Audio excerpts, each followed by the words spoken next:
Hello everyone, welcome back to my channel. आज की video में मैं आपको हीमोसाइटोमीटर के बारे में पढ़ाने वाली हूँ।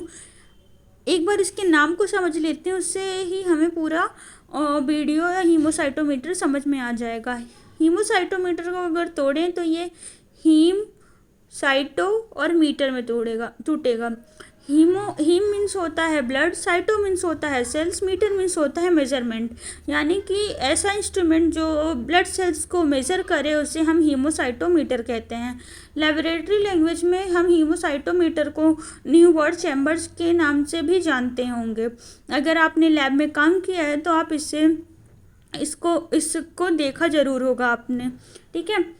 और हीमोसाइटोमीटर या न्यूबर्ट चैम्बर का यूज बेसिकली जो है हेमेटोलॉजी लेबोरेटरी में होता है ब्लड सेल्स को काउंट करने के लिए, जैसे कि वाइट ब्लड सेल्स को, रेड ब्लड सेल्स को, प्लेटलेट को, एब्सोल्यूट इओसिनोफिल काउंट को, और इसका यूज हम स्पर्म काउंट के लिए भी कर सकते हैं। देन अब हम पार्ट्स ऑफ न्यूबर्ट चैम्बर देखते हैं। यहाँ पे मैंने इमेज भी लगा रखे और हर नेम्स भी इसके मेंशन कर रखे हैं हर पार्ट के।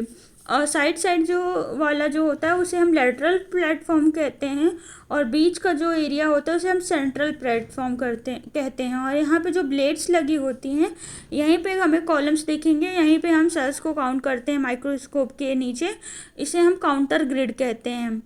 काउंटर ग्रिड पे ही कॉलम्स आते हैं। आगे मैंने इमेज भी लगा रखी है, कैसे कॉलम्स दिखेंगे और कहाँ काउंट करना है, कौन सी सेल्स के लिए, सब मैं बताऊंगी। और जो ब्लेड्स के आसपास जो हॉलो स्पेस होता है थोड़ा थोड़ा, उसे हम ट्रेंच या गटर भी कहते हैं।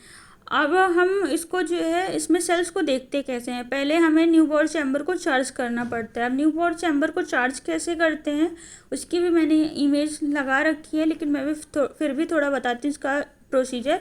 सबसे पहले हमें एक क्लीन न्यूबॉर्न चैम्बर लेना होता है। अगर क्लीन नहीं है तो उसे हमें क्लीन करना है पहले।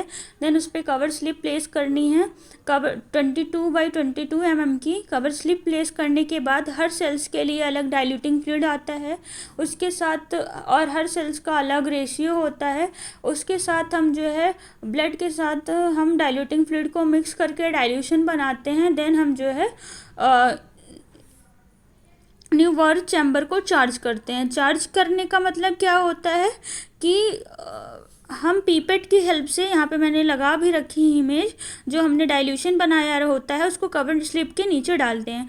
अब कवर स्लिप के नीचे वो जब डालते हैं तो वो इसलिए अपने आप स्प्रेड कैसे होता है, क्योंकि जो हमारे लेटरल प्लेटफॉर्म की जो हाइट होती है वो थोड़ा सा सेंट्रल प्लेटफॉर्म से ज़्यादा होती है, अराउंड 0.1 mm, थोड़ी सी ही ज़्यादा होती है, ठीक है। जब हम चार्ज करते हैं और उसको फिर माइक्रोस्कोप के अंदर देखते हैं तो वहाँ पे हमें 9 स्क्वायर्स दिखते हैं।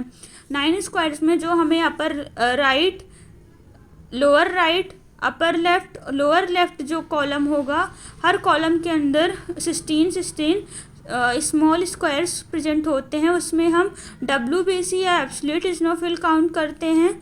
यहाँ पे मैंने इमेज भी लगा रखी है। और हर स्क्वायर की जो लेंथ होती है वो 1 mm होती है, और जो विड्थ होती है वो भी 1 mm होती है, ठीक है, mm होती है।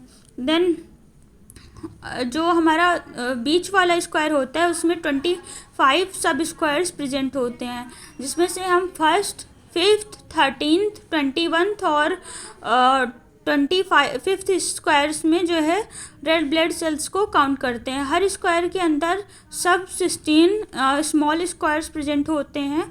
उनमें जो है हम RBC काउंट या फिर प्लेटलेट काउंट को करते हैं। आप जब वो परफॉर्म करेंगे और माइक्रोस्कोप के अंदर देखेंगे तो आपको ज़्यादा समझ में आएगा।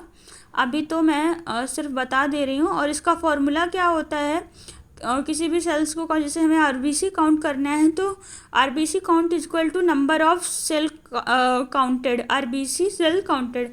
यानी कि जितनी इस कॉलम्स में जितनी RBC हमने काउंट की है वो यहाँ नंबर ऑफ सेल काउंटेड की जगह लिखेंगे।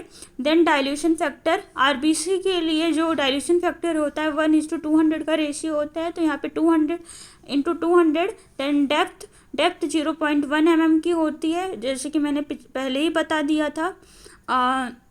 देन एरिया काउंटेड, यहाँ पे हम 5 स्क्वायर में 1/5 5 सब स्क्वायर्स में काउंट कर रहे हैं, तो इसलिए यहाँ पे 1/5 होता है। इसको सॉल्व करेंगे तो अराउंड n इंटू 50,000 आता है। हम सॉल्व कर इजली जो है इससे हम n की जगह हम नंबर ऑफ सेल काउंटेड रख के और 50,000 से अगर मल्टीप्लाई कर देंगे तो हमारा आरबीसी काउंट आ जाता है। ये आपको जो है ट्रिक है, पहले ही आप सॉल्व कर लीजिए, उसके बाद जो हमारा आरबीसी काउंट या डब्ल्यूबीसी काउंट है उसको रख देंगे तो मल्टीप्लाई कर देंगे, हमारा आंसर आ जाएगा। I hope you like this video. If you like then please like, share and subscribe my YouTube channel and press the bell icon button for further notifications। and आपको कमेंट में new bird chamber की depth बतानी है क्या कितनी होती है, और अगर आपको किसी भी टॉपिक में डाउट आ रहा हो या फिर कोई भी टॉपिक पढ़ना हो या फिर इस वीडियो में किसी चीज़ में डाउट आ रहा है तो please let me know in the comment box. Thanks for watching.